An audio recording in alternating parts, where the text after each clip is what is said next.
This is Morning Motivation for Educators on the Be Podcast Network. Learn about all the shows at bepodcastnetwork.com. You'll hear from a variety of formal and informal educators who help put this podcast together. If you'd like to contribute your voice to this show, please go to morningmotivationedu.com to apply.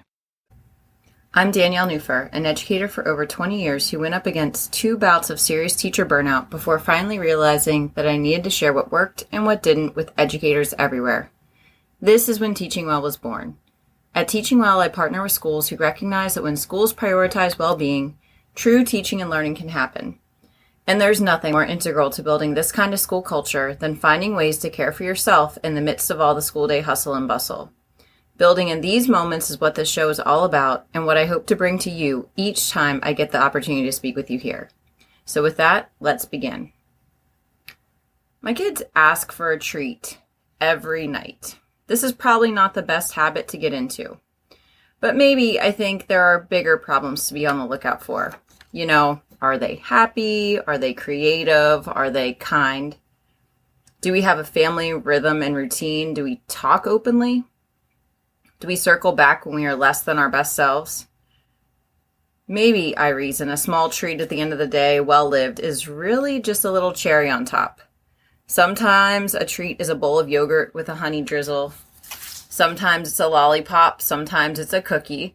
Sometimes it's an apple and string cheese. Sometimes it's an extra hug. Sometimes it's a special show.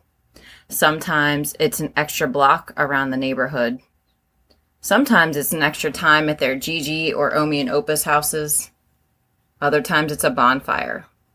Sometimes it's an extra book or 3 before a kiss goodnight. Sometimes it's a combination of a few of these things. But most nights it's at least one of those treats. There's a part of me that nags and thinks, what are you teaching them if there is something every night? Don't you want them to be just satisfied without something? What are you teaching them by not changing this behavior? And the long and short of it is that I have spent many years thinking that I had to sacrifice, that I had to go without, that I had to earn it, that I had to do something special to deserve any kind of treat. And maybe that's what I'm trying to teach my kids. Kids, you get a treat because you are precisely you. And because today is precisely a day that ends in Y. What I hope they hear is you don't have to do, feel, say, or be anything other than precisely exactly who you are in this moment to get a treat.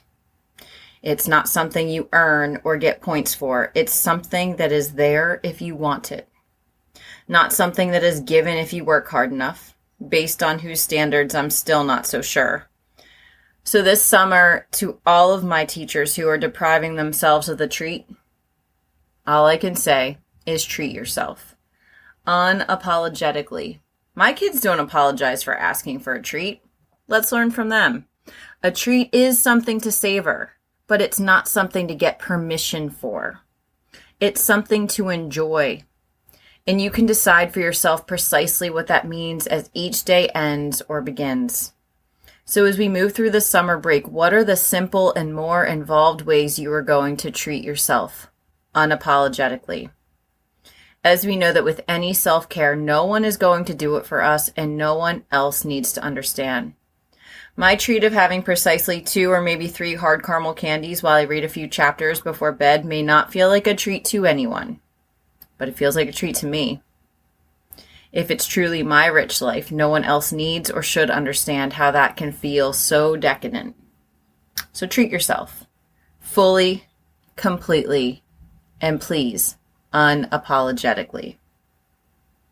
If this morning's motivation resonated with you, I'd love to connect more. You can find all the different ways we can partner together in the show notes and at teachingwell.life. Thanks for listening. And whatever role you have in education, we have a podcast for you at bepodcastnetwork.com. Who among your friends and colleagues needs to hear this message today? Please share it with them right now.